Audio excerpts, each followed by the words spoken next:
জয় হিন্দ। দেখো, আজকের ক্লাসে আমরা গ্রুপ ডির যে অ্যান্সার কিটা দিয়েছে সেখান থেকে 1 তারিখের ফার্স্ট শিফটের যে সায়েন্সের প্রশ্নগুলো এসেছিল সেগুলো নিয়ে ডিসকাস করবো। কেমন? টোটাল 25টা প্রশ্ন জিজ্ঞেস করে, তোমরা প্রত্যেকেই জানো। পুরো ক্লাসটা তুমি যদি করো কিনা, তোমার দেখবা নাই করেও 70 থেকে 80টা কোশ্চেন বা তারও বেশি তোমার কোশ্চেন রিভিশন হয়ে যাবে। বুঝতে পারলে? তাই ক্লাসটা তোমরা শুরু থেকে শেষ অবধি করো, দিয়ে তোমার ক্লাসটা কেমন লাগলো সেটার একটা ফিডব্যাক আমাকে অবশ্যই জানিও, ঠিক আছে? বা তোমার যদি কোনো ডাউট থাকে সেটাও তুমি আমাকে জানাতে পারো। তো নেক্সট ট্রিপটা আমি সেটা তোমাকে চেষ্টা করবো আবার বুঝিয়ে দেওয়ার। কেমন? তো চলো তাহলে শুরু করা যাক। দেখো, আজকে আমাদের প্রথম যেই প্রশ্নটা আছে, বলছে কোন গ্যাস প্রধানত গ্রিন হাউস প্রভাবের জন্য দায়ী, তাই তো? এবং জ্বালানি মানে জীবাশ্ম জ্বালানি পোড়ানোর ফলে নির্গত হয়। তো এটা তোমাদের কারেক্ট অ্যান্সার কি হবে? Option number D, carbon die oxide. ঠিক আছে। দেখো, গ্রিন হাউস প্রভাবের জন্য যদি তোমাকে দায়ী জিজ্ঞেস করে না, মনে রাখবো সব থেকে বেশি দায়ী হচ্ছে কিন্তু তোমার জলীয় বাষ্প। ঠিক আছে, জলীয় বাষ্প। ঠিক আছে। তারপরে তোমার কি সেকেন্ড হচ্ছে তোমার কার্বন ডাই অক্সাইড। 3 নম্বরে হচ্ছে তোমার মনে রাখবা মিথেন, CH4। 4 নম্বরে তোমার মনে রাখবা হচ্ছে নাইট্রাস অক্সাইড, N2O। 5 নম্বরে তুমি মনে রাখবা হচ্ছে এই ওজোন, O3। 6 নম্বরে মনে রাখবা ক্লোরোফ্লোরো কার্বন। ঠিক আছে। তো তোমাকে যদি ক্রম অনুযায়ী ধরো এই তোমাকে এই 4টা অপশন দিয়ে দিল, ঠিক আছে, আর তোমাকে জিজ্ঞেস করলো যে এই 4টার মধ্যে কোনটা সব থেকে বেশি দায়ী, তো তোমার সঠিক আনসার কি হয়ে যাবে? মিথেন। ঠিক আছে। তো এই হিসাবে তোমরা মনে রাখবো। কেমন? দেখো, অক্সিজেনের ব্যাপারে তোমাকে যদি বলি, মনে রাখবো অক্সিজেনের খোঁজ করেছিল জোসেফ প্রিস্টলে। জোসেফ প্রিস্টলে। ঠিক আছে। মনে রাখবা ভূপৃষ্ঠে মানে আমাদের ভূপৃষ্ঠ বলতে কি পৃথিবী, ঠিক আছে, পৃথিবীর ভূপৃষ্ঠে বা ভূতত্ত্বে যেটাই বলো, ভূপৃষ্ঠে, ঠিক আছে, সব থেকে বেশি যদি কোনো গ্যাস পাওয়া যায় সেটা হচ্ছে তোমার অক্সিজেন। ঠিক আছে। প্রায় মনে রাখবা 20% গ্যাস তোমাদের পাওয়া যায়। ঠিক আছে, টোটাল মানে যত তোমাদের বায়ুমণ্ডলে গ্যাস আছে। ঠিক আছে। মনে রাখবা একটা হয় তোমাদের লিকুইড অক্সিজেন। ঠিক আছে, অক্সিজেনের একটা হয় লিকুইড অক্সিজেন। এই লিকুইড অক্সিজেন যেটা আছে না, এটা মনে রাখবা তোমাদের রকেটের জ্বালানি হিসাবে ব্যবহার করা হয়। ঠিক আছে, রকেটের জ্বালানি। ঠিক আছে, রকেটের জ্বালানি হিসাবে ব্যবহার করা হয়। কেমন? এই পয়েন্টটাও তোমরা মনে রাখবা। দেখো, নাইট্রোজেনের ব্যাপারে যদি তোমাকে বলি, মনে রাখবা নাইট্রোজেন হচ্ছে এটা হচ্ছে বায়ুমণ্ডলে সব থেকে বেশি পাওয়া যায়। বায়ুমণ্ডলের সব থেকে, এটা যেমন কি অক্সিজেন কি ভূপৃষ্ঠে সব থেকে বেশি পাওয়া তত্ত্ব, এটা হচ্ছে তোমার বায়ুমণ্ডলে। ঠিক আছে, বায়ুমণ্ডলে সব থেকে বেশি পাওয়া তত্ত্ব হচ্ছে তোমার নাইট্রোজেন। আর নাইট্রোজেন মনে রাখবা এটা হচ্ছে তোমার চিপসের প্যাকেট। ঠিক আছে, চিপসের প্যাকেট। তারপর মনে রাখবা গাড়ির টায়ার। ঠিক আছে, গাড়ির টায়ার। আর হচ্ছে বাল্ব। ঠিক আছে, বাল্বেও তোমার কি হয়, নাইট্রোজেন গ্যাস ভরা থাকে। বাল্বে মনে রাখবা দুটো গ্যাস ভরা থাকে, একটা হচ্ছে তোমার নাইট্রোজেন, একটা হচ্ছে তোমার আর্গন। ঠিক আছে, এই দুটো গ্যাস বাল্বের ভিতরে ভরা থাকে। কেমন?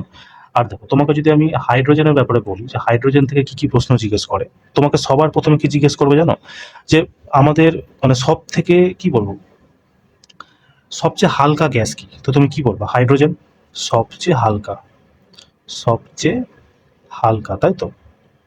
আচ্ছা, তোমাকে যদি জিজ্ঞেস করে যে দুষ্টু মৌল নামে কাকে জানা যায়, তো তুমি কি বলবা? হাইড্রোজেন, দুষ্টু মৌল। ঠিক আছে। আচ্ছা, তোমাকে যদি জিজ্ঞেস করে যে সূর্য বা নক্ষত্রের প্রধান উপাদান হিসাবে কি, তো তুমি কি বলবা? হাইড্রোজেন, মানে সূর্য। ঠিক আছে, সূর্য, সূর্য কি একটা নক্ষত্রই তো, তাই না? তো সূর্যের প্রধান উপাদান, প্রধান উপাদান। আচ্ছা, যদি জিজ্ঞেস করে যে ভবিষ্যতের জ্বালানি হিসাবে, মানে জ্বালানি হিসাবে কোন গ্যাসকে মানে মানে কি বলবো, কোন গ্যাস হিসাবে বলা হয় ভবিষ্যতের জ্বালানি, কাকে বলা হয়? কি বলবো? হাইড্রোজেন। কি বলে? ভবিষ্যতের জ্বালানি। ঠিক আছে, ভবিষ্যতের, ভবিষ্যতের জ্বালানি। ভবিষ্যতের জ্বালানি কেন বলা হয় জানো? মানে এই যে কি বলবো, হাইড্রোজেনের যে জ্বলনশীল যে ব্যাপারটা মানে বার্নিং পয়েন্ট সেটা প্রচুর। অনেক সময় তোমাকে পরীক্ষা জিজ্ঞাসাও করে, তো কি বলবা? 155 কিলো জুল তোমার হচ্ছে পার গ্রামে আছে। ঠিক আছে, এত তোমার জ্বলনশীল। কেমন? তো এই পয়েন্টটাও তোমরা মনে রাখবা। একটা তোমার জিজ্ঞেস করে হাইড্রোজেনের যে দুষ্টু মৌল বলা হয়, কেন দুষ্টু মৌল বলা হয়, তো মনে রাখবা হাইড্রোজেনের 3টা তোমার আইসোটোপ আছে। আইসোটোপ মানে কি? যাদের তোমার পরমাণু ক্রমাঙ্ক কি একদম সেম হয় কিন্তু পরমাণু ভার আলাদা হয়, তাদের আইসোটোপ বলে। তো প্রথম আইসোটোপ কি? এটা হচ্ছে প্রোটিয়াম। ঠিক আছে, মনে রাখবা প্রোটিয়ামকে তোমাদের নবজাত হাইড্রোজেন বলা হয়। ঠিক আছে। 2 নাম্বার হচ্ছে তোমার ডিটোরিয়াম। ডিটোরিয়ামকে মনে রাখবা এটাকে ভারী জল বলা হয়। ভারী জল মানে কি? D2O। কোনো জিনিসকে কুলেন্ট করানোর জন্য, ঠিক আছে, মানে কুলেন্ট হিসাবে ব্যবহার করা। আর একটা হচ্ছে তোমার টাইট্রিয়াম। ট্রাইটিয়াম। তো এই ট্রাইটিয়াম মনে রাখবা এটা হচ্ছে একটা রেডিও অ্যাক্টিভ এলিমেন্ট। কেমন? তো এই পয়েন্টগুলো তোমরা মনে রাখবা, প্রত্যেকটা তোমাদের পরীক্ষাতে কিন্তু জিজ্ঞেস করে। ঠিক আছে। চলো নেক্সট কোশ্চেন দেখো, যেটা তোমাদের পরীক্ষাতে এসছিল আর কি। বলছে ফর্মিক অ্যাসিডের সংকেত কি, তাই তো? দেখো ফর্মিক অ্যাসিডের সংকেত হচ্ছে HCOOH, অপশন নাম্বার বি একদম তোমাদের কারেক্ট অ্যান্সার, বুঝতে পারলে? দেখো ফর্মিক অ্যাসিড থেকে তোমাদের কি কি জিজ্ঞেস করে জানো? তোমাকে সবার প্রথমে জিজ্ঞেস করবে যে ফর্মিক অ্যাসিডের অপর নাম কি, তুমি কি বলবা? কার্বক্সিলিক অ্যাসিড, ঠিক আছে? কার্বক্সিলিক অ্যাসিড, কার্বক্সিলিক অ্যাসিড, ঠিক আছে, এটা মনে রাখবা। অনেক সময় তোমাকে জিজ্ঞেস করে যে ফর্মিক অ্যাসিডের IUPAC নাম কি, তো তুমি কি বলবা? IU, ঠিক আছে, IUPAC, এই নামটা কি মনে রাখবা? মিথানয়িক অ্যাসিড, ঠিক আছে, মিথানয়িক অ্যাসিড, ঠিক আছে। তোমাকে জিজ্ঞেস করে যেটা সব থেকে বেশি যে পিঁপড়ার হুলে কোন অ্যাসিড পাওয়া যায়, তো তুমি কি বলবা? Formic acid. তোমাকে যদি জিজ্ঞেস করে মৌমাছির হুলে কোন অ্যাসিড পাওয়া যায়, তুমি কি বলবা? Formic acid. তো এটা কোথায় পাওয়া যায়? পিঁপড়াও যদি জিজ্ঞেস করো মনে রাখবা লাল পিঁপড়া, ঠিক আছে, লাল পিঁপড়া, লাল পিঁপড়া প্লাস হচ্ছে তোমার মৌমাছির হুল, ঠিক আছে, মৌমাছি, মৌমাছির তোমার এই দুজনের হুলে তোমার কি পাওয়া যায়? ফর্মিক অ্যাসিড পাওয়া যায়, ঠিক আছে। তো এই পয়েন্টগুলো মনে রাখবা, তোমাদের পরীক্ষাতে খুব জিজ্ঞেস করে। দেখো C3H6O2 এটাকে কি বলা হয় জানো? এটা বলা হয় প্রোপানয়িক অ্যাসিড, ঠিক আছে। সেকেন্ড, এটা হচ্ছে তোমার প্রোপানয়িক, প্রোপানয়িক অ্যাসিড, ঠিক আছে, অ্যাসিড। এটা তো তোমার ফর্মিক অ্যাসিড বলে দিলাম। C2H4O এটা তোমার কি বলা হয় বলতো? অ্যাসিটালডিহাইড, ঠিক আছে,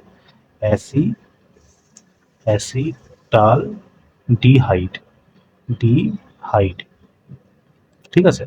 C3H7OH এটাকে তো সবাই জানো কি বলা হয়? প্রোপানল বলা হয়, তাই না? প্রোপানল, কেমন? তো এই পয়েন্টগুলো তোমরা মনে রাখবা, ঠিক আছে। চলো নেক্সট কোশ্চেন দেখো, বলছে নিম্নোক্ত কোন বিকল্পটি তরঙ্গের বিস্তারকে ঠিক মতো সংজ্ঞায়িত করে, তাই তো? দেখো তরঙ্গর, আমি তোমাকে প্রথমে তরঙ্গর ব্যাপারে বলে দিচ্ছি, তারপর তুমি নিজেই অ্যান্সার করতে পারো। দেখো তরঙ্গ কি বলো তো, ধরো একটা তুমি কি বলবো ইকুইলিব্রিয়াম পজিশন আছে, ঠিক আছে, মানে যেটাকে আমরা সাম্যাবস্থা বলি, ইকুইলিব্রিয়াম পজিশন। সেই পজিশনে থাকা কোনো স্থানে উৎপন্ন কম্পন, এবার কম্পনকে আমরা কিভাবে দেখাবো? এইভাবে দেখাবো কম্পন, তাই না? এইভাবে দেখাবো। তো এই যে কম্পনের তৈরি হচ্ছে, এই কম্পনকে আমরা কি বলি? তরঙ্গ বলি, ঠিক আছে। এবার তরঙ্গর যে এই মানে ইকুইলিব্রিয়াম পজিশন, এখান থেকে যে ম্যাক্সিমাম অ্যালটিটিউড উপরের দিকে যাচ্ছে এই জায়গাটাকে, এটাকে আমরা কি বলি? শৃঙ্গ বলি, তাই তো, শৃঙ্গ বলি। আর এই যে ম্যাক্সিমাম অ্যালটিটিউড যেটা আছে, যেটা নিচের দিকে যাচ্ছে, এটাকে আমরা কি বলি? গর্ত বলি, ঠিক আছে, গর্ত বলি বা তোমার খাদ বলি, তাই তো, এটা বলি। তো আমাকে কি জিজ্ঞাসা করছে যে নিম্নোক্ত কোন বিকল্পটি তরঙ্গের বিস্তারকে সব থেকে বেশি সংজ্ঞায়িত করে? তো কোনটাকে করছে? দেখো যে এই ইকুইলিব্রিয়াম পজিশন আছে, এখান থেকে যে সর্বোচ্চ যে দূরত্ব, এটাই তো তরঙ্গের বিস্তার না, উপর দিকে আর নিচের দিকে। এই যে বিস্তার, এটাকে আমরা কি বলছি? তরঙ্গের মানে এই যে মানে ম্যাক্সিমাম যে অ্যালটিটিউড, এটাকে আমরা তরঙ্গের বিস্তার বলছি। তো দেখো প্রথম অপশন আমার কি বলছে? তরঙ্গের দ্রুতিতে ভ্রমণ করে, একদমই না। বলছে পরপর দুটি তরঙ্গ শীর্ষের মধ্যে দূরত্ব। দেখো এই মানে এই জায়গা থেকে এই জায়গার যে দূরত্ব, এটাকে তো আমরা তরঙ্গ দৈর্ঘ্য বলি, তাই না? যেটাকে আমরা ল্যামডা দিয়ে দেখাই, তরঙ্গ দৈর্ঘ্য বলি। তো এটা তোমার অ্যান্সার হবে না। বলছে কণার সাম্যাবস্থা থেকে তার সর্বোচ্চ সরণ, এটা হয়ে যাবে তোমার কারেক্ট অ্যান্সার, তাই না? কণার সাম্যাবস্থা মানে কি? এই ইকুইলিব্রিয়াম পজিশন, এখান থেকে যে সর্বাধিক যে বিস্তার, মানে সর্বাধিক যে দূরত্ব, যেটাকে আমরা সরণ বলি, সেটাই তোমার কি হয়ে যাবে? তরঙ্গের মানে কি বলবো, বিস্তার আমরা বলে দিতে পারবো। তো অপশন নাম্বার সি তোমার কি হয়ে যাবে? Correct answer. দেখো প্রতি সেকেন্ডে কম্পনের সংখ্যাকে এটাকে আমরা কি বলি? কম্পাঙ্ক বলি, তাই না? এটাকে আমরা বলি কম্পাঙ্ক, কম্পাঙ্ক, ঠিক আছে। তো এই পয়েন্টগুলো তোমরা মনে রাখবে। দেখো তরঙ্গের ব্যাপারে যদি বলি না, তরঙ্গকে মনে রাখবা ইংরেজিতে ওয়েভ বলা হয়, ঠিক আছে, তরঙ্গকে ইংরেজিতে ওয়েভ বলা হয়। আর তরঙ্গ মনে রাখবা দুই প্রকারের হয়, একটা তোমার হচ্ছে কি বলবো ইলেকট্রোম্যাগনেটিক ওয়েভ, ঠিক আছে, ইলেকট্রোম্যাগনেটিক ওয়েভ। একটা হচ্ছে তোমার কি মেকানিক্যাল ওয়েভ, তাই তো, মেকানিক্যাল ওয়েভ। ইলেকট্রোম্যাগনেটিক ওয়েভ যে আছে এর খোঁজ কে করেছিল? ম্যাক্সওয়েল, তাই না? ম্যাক্সওয়েল, এটা খুব জিজ্ঞেস করে, ঠিক আছে, ম্যাক্সওয়েল। মনে রাখবা ইলেকট্রোম্যাগনেটিক ওয়েভ যে আছে এটার গতি হচ্ছে একদম আলোর গতির সমান। তোমার আলোর গতি তোমার কত? 3 × 10⁸ মিটার প্রতি সেকেন্ড, তাই তো। তো তোমাকে যদি জিজ্ঞেস করে মানে ইলেকট্রোম্যাগনেটিক ওয়েভের তোমার গতি কত, তো তুমি কি বলবা? 3 × 10⁸ মিটার প্রতি সেকেন্ড, ঠিক আছে। মনে রাখবা তরঙ্গের যে এসআই মাত্রা আছে না, সেটা তোমার কিন্তু হচ্ছে মিটার, ঠিক আছে, তরঙ্গের এসআই মাত্রা মিটার। মেকানিক্যাল ওয়েভ কি? দেখো মেকানিক্যাল ওয়েভের খোঁজ তোমার যদি জিজ্ঞেস করে, অনেক মানে কমই করে, তাও যদি জিজ্ঞেস করে না, মনে রাখবা ইরউইন, ইরউইন, ঠিক আছে, ইরউইন স্ক্রোডিঙ্গার, ঠিক আছে, স্ক্রোডিঙ্গার, ঠিক আছে, মেকানিক্যাল ওয়েভ। আর এটা তো তোমাকে বলে দিলাম পরপর দুটি মানে শীর্ষের তরঙ্গ শীর্ষের দূরত্ব কি বলে, তরঙ্গ দৈর্ঘ্য বলা হয়। তরঙ্গ দৈর্ঘ্যকে তোমাকে ল্যামদা দিয়ে দেখানো হয়। তরঙ্গ দৈর্ঘ্যের এসআই মাত্রা তোমাকে জিজ্ঞেস করে, তুমি কি বলবা, মিটার। ঠিক আছে। আর যদি ব্যবহারিক মাত্রা জিজ্ঞেস করে, অনেকবার জিজ্ঞেস করে, ঠিক আছে, ব্যবহারিক মাত্রা তোমার মনে রাখবে অ্যাংস্ট্রম। ঠিক আছে। আর অ্যাংস্ট্রমের মান কত বলো তো, 10⁻⁻10 মিটার, তাই না? এটা মনে রাখবা। ঠিক আছে। চল নেক্সট কোশ্চেন দেখো, যেটা তোমাদের এসছিল আর কি। বলছে একটি বস্তুকে সোজা উপরের দিকে নিক্ষেপ করা হলে বস্তুটি সর্বোচ্চ 20 মিটার উচ্চতায় পৌঁছায়। যদি আমরা জি সমান সমান 10 মিটার প্রতি সেকেন্ড স্কোয়ার ধরে নিই, তাহলে নিক্ষেপের সময় বস্তুটির প্রাথমিক দ্রুতি কত ছিল? প্রাথমিক দ্রুতি মানে কি, ইউ আমাকে জানতে চেয়েছে, তাই তো? ইউ আমার জানতে চেয়েছে। দেখো, যখনই নিচ থেকে কোনো বস্তু উপরের দিকে ছোড়া হয় না, তো তুমি মনে রাখবা ম্যাক্সিমাম যে ডিস্টেন্স, ঠিক আছে, যেখানের পর আর মানে বস্তুটা উপরে যেতে পারে না, সেখান থেকে রিটার্ন হয়ে নিচে চলে আসে। তার মানে কি এইখানে বস্তুটার স্পিড কি হয়ে যাচ্ছে, জিরো হয়ে যাচ্ছে, তাই না? জিরো হয়ে যাচ্ছে। তার মানে কি, যে প্রারম্ভিক যে মানে অন্তিম বেগ হবে, ইউতে আমি তো মানে কোনো একটা বেগে তো আমি উপরে ছেড়েছি, আর যেটা অন্তিম বেগ হয়, চূড়ান্ত বেগ, সেটাকে আমরা ভি দিয়ে দেখাই। তার মানে ভি এখানে কি হয়ে যাবে, জিরো। তো ভি সমান সমান জিরো। আমাকে জি দিয়ে দিয়েছে তোমার 10 মিটার প্রতি সেকেন্ড, তাই তো? আর আমাকে কি দিয়েছে দেখো, সর্বোচ্চ 20 মিটার উচ্চতা, মানে আমাকে এস দিয়ে দিয়েছে 20 মিটার, তাই তো? এই চারটা আমাকে অপশন দিয়ে মানে ডাটা আমাকে দিয়ে দিয়েছে প্রশ্নে। এবার তো গতির আমি টোটাল 3টা সমীকরণ জানি, তাই না? প্রথম সমীকরণ কি, যখন নিচ থেকে কোনো বস্তুকে উপরের দিকে ছোড়া হয়, ভি সমান সমান ইউ মাইনাস জিটি, তাই তো? 2 নম্বর সমীকরণ আমরা কি জানি, এস সমান সমান ইউটি মাইনাস হাফ জি টি স্কোয়ার, তাই তো? আর তোমার যখন 3 নম্বর সমীকরণ আমরা কি জানি, ভি স্কোয়ার সমান সমান ইউ স্কোয়ার মাইনাস 2GS, তাই তো? এবার দেখো এই চারটা ডাটা আমার কোন মানে মানে সমীকরণে দেওয়া আছে, তাই তো? তো দেখো, U V G S, U তো আছে, ভি তো আছে, জি তো আছে, এস নাই, তার মানে এটা তোমার নিলে চলবে না। দেখো, U V G S, U তো আছে, জিও আছে, এসও আছে, কিন্তু ভি নেই, তার মানে এটা তোমার হবে না। তো এখানে ইউ জি ভি এস তিনটাই আছে, তাহলে এই ফর্মুলাটা আমরা ইউজ করে নেব। তো ভি স্কোয়ারের মান কত আছে, ভি এর মান আমরা পেয়েছি জিরো, তো জিরোর স্কোয়ার সমান সমান ইউ আমাকে বার করতে হবে মাইনাস 2 জি আমরা দিয়েছে 10, এস আমাদেরকে দিয়ে দিয়েছে 20, তাই তো? তাহলে এই টোটাল তোমার কত হয়ে গেল, 400। তো 400 দেখো এদিকে মাইনাস আছে, 400কে যদি আমি এদিকে নিয়ে আসি তাহলে প্লাস 400 হয়ে যাবে। তো 400 সমান সমান তোমার কি হয়ে যাবে, ইউ স্কোয়ার, ইউ আমাকে বার করতে হবে, স্কোয়ার সরানোর জন্য আমি কি করবো, আন্ডার রুট। তো কি হয়ে যাবে, 400কে যদি আন্ডার রুটের বাইরে বার করি কত আসবে, 20 মিটার, তাই না?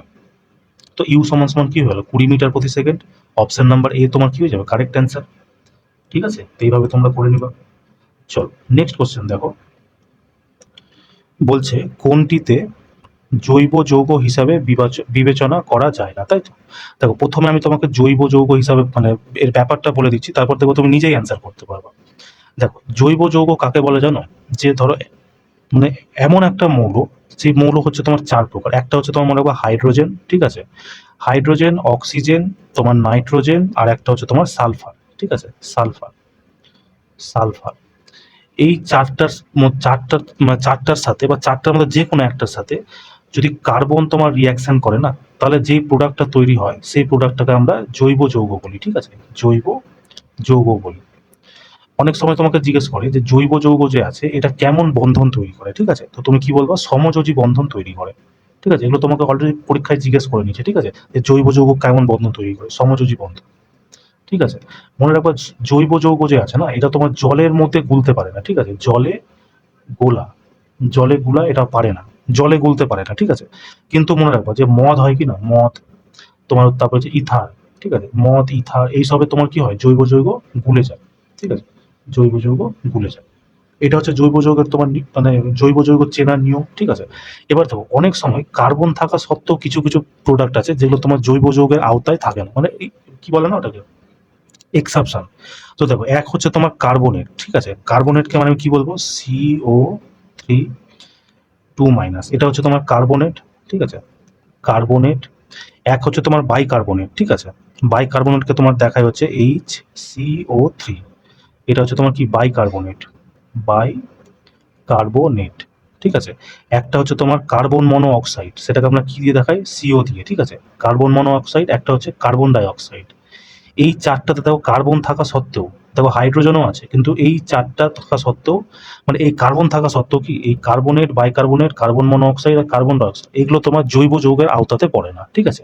এবার তুমি দেখো প্রশ্নে আসো, কি বলছে যে কোনটি জৈব যৌগ হিসাবে বিবেচিত করা যায় না, তাই তো। তো দেখো মিথেনে তোমার কার্বন আছে, হাইড্রোজেন আছে, তো কার্বন আর হাইড্রোজেন আছে, তার মানে এটা কি তোমার জৈব যৌগ। দেখো সোডিয়াম কার্বনেট, কার্বনেট যখন তোমার চলে এলো, তার মানে আমি কি বললাম যে কার্বনেট, বাইকার্বনেট, কার্বন মনোঅক্সাইড আর কার্বন ডাইঅক্সাইড এই চারটা যদি তোমার প্রোডাক্টের মধ্যে থাকে তাহলে সেটাকে জৈব যৌগ হিসাবে বিবেচিত করা যায় না। তার মানে অপশন বি তোমার কি হয়ে যাবে কারেক্ট অ্যান্সার। দেখো অ্যাসিটিক অ্যাসিড এর ফর্মুলা কি CH3COOH। দেখো এর মধ্যে কার্বনও আছে, হাইড্রোজেনও আছে, তো এটাই তোমার কি হয়ে গেল, মানে জৈব যৌগ হয়ে গেল। ইথানলও দেখো কার্বন আছে, হাইড্রোজেন আছে, অক্সিজেনও আছে, তো এটাও তোমার কি হলো জৈব যৌগ হয়ে গেল, ঠিক আছে। তো এই পয়েন্টগুলো তোমরা মনে রাখবা, দেখো জৈব যৌগ থেকে কোশ্চেন তোমার মানে মিস হবে না। এবার তোমাকে সেম কোশ্চেন সব সেম দিল, এখানে কার্বোনেটের জায়গায় দিয়ে দিল সোডিয়াম বাইকার্বনেট, তো সে অ্যান্সার সেটা হয়ে যাবে। কার্বন মনোঅক্সাইড দিয়ে দিল, সেটা অ্যান্সার হয়ে যাবে। কার্বন ডাইঅক্সাইড দিয়ে দিল, সেটা অ্যান্সার হয়ে যাবে, ঠিক আছে। চলো নেক্সট কোশ্চেন দেখো, বলছে নিচের কোন পর্যবেক্ষণটি চিহ্নিত করো যে দ্রবণটি অম্লীয়, তাই তো। তো মিথাইল অরেঞ্জ দেওয়া আছে, ফেনাপথলিন দেওয়া আছে, ঠিক আছে। দেখো টোটাল না তোমাকে পাঁচটা জিনিস থেকে জিজ্ঞেস করে, মেনলি তোমাকে রেলের পরীক্ষাতে আসে। একটা তোমার তাই মিথাইল অরেঞ্জ, ঠিক আছে, মিথাইল অরেঞ্জ, ঠিক আছে। একটা হচ্ছে তোমার ফিন্যাপথলিন, ফিন্যাপথলিন। একটা হচ্ছে তোমার জবা ফুল, ঠিক আছে, জবা ফুল। একটা তোমাকে জিজ্ঞেস করে হলুদ, ঠিক আছে, হলুদ। আর একটা তোমাকে জিজ্ঞেস করে লিটমাস পেপার, ঠিক আছে, লিটমাস পেপার। এবার দেখো এগুলো তোমার অ্যাসিড আর বেসে কি কালার ধারণ করে, আমি এখানে লিখে দিচ্ছি এটা হচ্ছে অ্যাসিড, এটা হচ্ছে বেস, ঠিক আছে। দেখো মিথাইল অরেঞ্জ যে আছে না, এটা মনে রাখবা অ্যাসিডের সাথে যখন রিয়াকশন করে তখন লাল হয়ে যায়, ঠিক আছে। আর যখন বেসের সাথে রিয়াকশন করে তখন হলুদ হয়ে যায়, ঠিক আছে। ফিন্যাপথলিন যে আছে যখন অ্যাসিডের সাথে মানে অ্যাসিডের মধ্যে ডোবানো হয় তখন এটা কি হয়ে যায়, বর্ণহীন হয়ে যায়, ঠিক আছে, কোনো রং থাকে না, বর্ণহীন হয়ে যায়। আর যখন এটা বেসের মধ্যে ডোবানো হয় তখন এটা কি হয়ে যায়, গোলাপি, ঠিক আছে, গোলাপি। কেমন, দেখো জবা ফুলকে যদি তুমি অ্যাসিডের মধ্যে ডোবাও কিনা তো এটাও তোমার কি হয়ে যায় বলতো, গোলাপি হয়ে যায়, গাঢ় গোলাপি হয়ে যায়, ঠিক আছে, গাঢ় গোলাপি, ঠিক আছে, গোলাপি। আর যদি তুমি এটাকে বেসের মধ্যে ডুবাও তার মনে রাখবে এটা হয়ে যাবে সবুজ, কেমন, সবুজ। দেখো হলুদকে যদি তুমি অ্যাসিডের মধ্যে ডুবাও তো কোনো কালার চেঞ্জ হবে না, হলুদ তোমার হলুদই থেকে যাবে। কিন্তু যদি বেসের মধ্যে ডোবাও তাহলে হলুদ তোমার কি হয়ে যাবে বলতো, লাল, ঠিক আছে। আর সব থেকে বেশি important litmus paper, litmus paper যদি অ্যাসিডের মধ্যে ডোবানো হয় তো মনে রাখবা হয়ে যাবে হচ্ছে লাল, ঠিক আছে। আর যদি বেসের মধ্যে ডোবানো হয় তাহলে হয়ে যাবে তোমার নীল, কেমন। তো এই পয়েন্টগুলো তোমরা মনে রাখবা। এবার দেখো তোমাকে কি জিজ্ঞেস করেছে, মিথাইল অরেঞ্জ আর ফিন্যাপথলিন। আর অ্যাসিডের মধ্যে তো মিথাইল অরেঞ্জ অ্যাসিডে কি হয়ে যায়, লাল। তো দেখো এটা হলুদ আছে, এটা হলুদ আছে, হবে না, এই দুটোর মধ্যে যে কোনো একটা অ্যান্সার হবে। তো ফিন্যাপথলিন যদি অ্যাসিডের রূপে তাহলে কি হয়ে যায়, বর্ণহীন। তাহলে দেখো এটাতে তোমার দেখো বর্ণহীন আছে, এটাতে গোলাপি আছে, তো এটা তোমার অ্যান্সার হবে না। অপশন নাম্বার সি তোমার কি হয়ে গেল কারেক্ট অ্যান্সার, ঠিক আছে। তো এই পয়েন্টগুলো তোমরা মনে রাখবা, কেমন। চলো নেক্সট কোশ্চেন দেখো, বলছে চৌম্বক ক্ষেত্ররেখা সম্পর্কে নিম্নোক্ত কোন বিবৃতিটি ঠিক, তাই তো। দেখো চৌম্বক ক্ষেত্ররেখা ব্যাপারে আমি তোমাকে বলে দিচ্ছি, তারপর তুমি দেখবা নিজেই অ্যান্সার করে দিবা। দেখো চৌম্বক ক্ষেত্ররেখা যদি আমি তোমাকে বলি, মনে রাখবা চৌম্বক ক্ষেত্ররেখা মেইনলি হচ্ছে চুম্বকের যে মানে ক্ষেত্র এরিয়া, ঠিক আছে, সেই ক্ষেত্রের দিককে দেখানোর জন্য ব্যবহার করা হয়, ঠিক আছে, দিককে নির্দেশ করে, দিককে নির্দেশ করে, এক সেকেন্ড, দিককে নির্দেশ করে, ঠিক আছে। আর মনে রাখবা চুম্বক ক্ষেত্র যে আছে না, চুম্বক ক্ষেত্ররেখা এটা সব সময় তোমার বন্ধ বক্র বানায়, ঠিক আছে, বন্ধ বক্ররেখা বানায়। বক্ররেখা মানে বুঝতে পারছো যে কিরকম হয় বলতো, দেখো এই হচ্ছে তোমার একটা চুম্বক, তো এটাকে আমি ধরলাম নর্থ পোল, এটাকে ধরলাম সাউথ পোল। তো কি হয় চুম্বক ক্ষেত্ররেখা মনে রাখবো সবসময় মানে চুম্বকের বাইরে, ঠিক আছে, চুম্বকের বাইরে নর্থ থেকে তোমার সাউথের দিকে যায়, কোন দিকে যায়, নর্থ থেকে তোমার সাউথের দিকে যায়, ঠিক আছে। আর ভেতরের দিকে দেখো নর্থ থেকে বেরালো, তো বেরিয়ে এদিক দিয়ে গেলে সাউথে ঢুকলো, এবার সাউথে ঢুকে তোমার কি যদি এইদিকে আসতে হয় তো সাউথ থেকে নর্থে আসতে হয়। তার মানে যদি আমি বলতে পারি যে চুম্বক ক্ষেত্ররেখা চুম্বকের বাইরে নর্থ থেকে সাউথের দিকে যায়, কিন্তু চুম্বকের ভেতরে দক্ষিণ মেরু থেকে উত্তর মেরুর দিকে যায়। মনে করো যেখানে চুম্বক রেখা সেটে সেটে থাকে মানে বেশি ঘন, এখান দিয়ে বেরাচ্ছে তো এখানে তোমার বেশি ঘন হয়ে থাকে, বুঝতে পারলে তো। যেখানে বেশি ঘন হয়ে থাকে সেখানে চুম্বকের মানে প্রবৃত্তি কি হয়, বেশি প্রবল হয়, ঠিক আছে। আর যেখানে তোমার ফাঁকা ফাঁকা থাকে, এবার এই দিক থেকে ধরো এইদিকে যাচ্ছে, এখানে মেনলি ফাঁকাটা থাকবে, তো এখানে চুম্বক ক্ষেত্র তোমার কি হয়, মানে চুম্বকের ক্ষমতা একটু কম হয়, ঠিক আছে, এই জিনিসটাও মনে রাখবা। আরেকটা জিনিস কি হয় যে এই যে চুম্বক ক্ষেত্র রেখাগুলো আছে না, কখনো একটা রেখা আরেকটা রেখাকে এরকম কেটে দেয় না, বুঝতে পারলে তো। ধরো এই রেখাটা আসছে, তো এই রেখাটা কোনো সময় এরকম কেটে আসতে পারবে না, কেটে আসলে কি হয়, ধরো এই রেখাটা এখানে এতটা এলো, ঠিক আছে, এক সেকেন্ড, ধরো এই রেখাটা এতটা এলো, ঠিক আছে। এবার দেখো রেখাটার এই একটা দিক, এই একটা দিক, দুটোর দিকে নির্মাণ হয়ে যাচ্ছে কিনা। তো এই জন্য দুটো দিক নির্মাণ হয়ে যাওয়ার কারণে এটা বলা হয় যে মানে কখনো একে অপরকে কাটে না, ঠিক আছে। কাটলে এদের দুটো দিক হয়ে যাবে, এটা একটা জিনিস। আরেকটা জিনিস মনে রাখবা যে এই যে রেখাগুলো আছে না, রেখাগুলো একে অপরের সাথে সমান দূরত্বে থাকে আর একে অপরের কি হয়, সমান্তরাল ভাবে চলে। রেল লাইন যেরকম হয় না সমান্তরাল, ওরকম সমান্তরাল ভাবে চলে, ঠিক আছে। তো এই পয়েন্টগুলো তোমরা মনে রাখবা। এবার দেখো আমাকে অপশনে কি বলছে, চুম্বকের ভেতরে ক্ষেত্ররেখাগুলি উত্তর থেকে দক্ষিণে সরে। সরে কোথায়, দক্ষিণ থেকে উত্তরে, তার মানে এটা অ্যান্সার হবে না। বলছে চুম্বকের বাইরে ক্ষেত্ররেখাগুলি উত্তর থেকে দক্ষিণ দিকে সরে যায়, এটা ঠিক আছে। বাইরের রেখাগুলো কি উত্তর থেকে তোমার দক্ষিণ দিকে সরে যায়, তো এটাই তোমার একদম কারেক্ট অ্যান্সার হয়ে যাবে। বাকি বলছে ক্ষেত্ররেখাগুলি মেরুতে ছেদ করে, একদমই ছেদ করে না। ছেদ করলে তো দুটো দিক হয়ে যাবে না, সেই জন্য করে না। বলছে রেখাগুলি যেখানে কাছাকাছি থাকে সেখানে চুম্বক ক্ষেত্ররেখা দুর্বল হয়ে যায়, একদমই না। যেখানে কাছাকাছি থাকে সেখানে কি হয়, প্রবল হয়। যেখানে দূরে দূরে থাকে সেখানে তোমার কি হয়, চুম্বক ক্ষেত্র দুর্বল হয়, কম থাকে, ঠিক আছে। চলো নেক্সট কোশ্চেন দেখো। বলছে আইসোবারের কোন বৈশিষ্ট্য সমসময় সবসময় আলাদা হয়, তাই তো। দেখো আইসোবার কি হয় বলতো, যে এমন এলিমেন্ট দুটো বা একের বেশি এমন এলিমেন্ট যার তোমার কি হয় পরমাণু ভর যে হয় সেটা এক হয়, কিন্তু মানে কি বলবো, সরি, পরমাণু ভর এক সমান হয়, পরমাণু সংখ্যা আলাদা হয়। যেমন আমি তোমাকে যদি বলি আর্গন, ঠিক আছে, আর্গনের পরমাণু সংখ্যা কত, 18, কিন্তু এর পরমাণু ভার কত, 40। একটা তুমি নিয়ে নাও ক্যালসিয়াম, ক্যালসিয়ামের পরমাণু সংখ্যা কত, 20, আর পরমাণু ভর কত তোমার 40। তো দেখো দুটো হচ্ছে আলাদা আলাদা, মানে কি বলবো তোমার, আলাদা আলাদা বস্তু, কিন্তু তোমাদের দেখো পরমাণু সংখ্যা দুটোর আলাদা, 18 আর 20, কিন্তু পরমাণু ভর দেখো তোমার এক সমান, তাই না। তার মানে কি বলছিস, সবসময় আলাদা হয় কি, পরমাণু সংখ্যা তোমার সবসময় আলাদা হয়, তাই তো। দেখো অপশন নাম্বার সি তোমার কি হয়ে যাবে কারেক্ট অ্যান্সার, তাই না। দেখো তোমাকে জিজ্ঞেস করবে যে আইসোবারের একটা হয়, যে আইসোবারের মনে রাখবা ভৌতিক গুণ, ঠিক আছে, আইসোবারের ভৌতিক গুণ, আর তোমার একটা জিজ্ঞাসা করে রাসায়নিক গুণ। এই দুটো প্রশ্ন তোমাকে জিজ্ঞেস করে, রাসায়নিক গুণ, ঠিক আছে। তো আইসোবারে যদি ভৌতিক গুণ জিজ্ঞেস করে মনে রাখবো ভৌতিক গুণ সবসময় সমান হয়, ঠিক আছে, কিন্তু রাসায়নিক গুণ তোমার কি হয়, এটা তোমার আলাদা হয়, কেমন। এই পয়েন্টটাও তোমরা মনে রাখবা, ঠিক আছে। চল নেক্সট কোশ্চেন দেখো। বলছে যদি দীর্ঘ লক্ষণটি প্রকট হয় এবং খর্ব লক্ষণটি প্রচ্ছন্ন হয় এবং গোলাকার বীজের আর লক্ষণটি প্রকট হয় এবং কুঞ্চিত বীজের আর লক্ষণটি প্রচ্ছন্ন হয়, তাহলে এমন একটি উদ্ভিদের জিনোটাইপ চিহ্নিত করুন যা খর্ব উচ্চতা এবং গোলাকার বীজ হবে, তাই তো। দেখো প্রথমে আমি তোমাকে ব্যাপারটা বুঝিয়ে দিচ্ছি, ঠিক আছে, তারপর তুমি অ্যান্সার করে নিতে পারবে।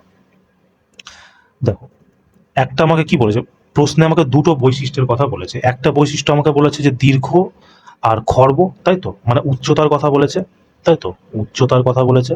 এখানে একটা কি বলেছে, দীর্ঘ মানে লম্বা, আর একটা বলেছে বেটে মানে খর্ব, তাই তো।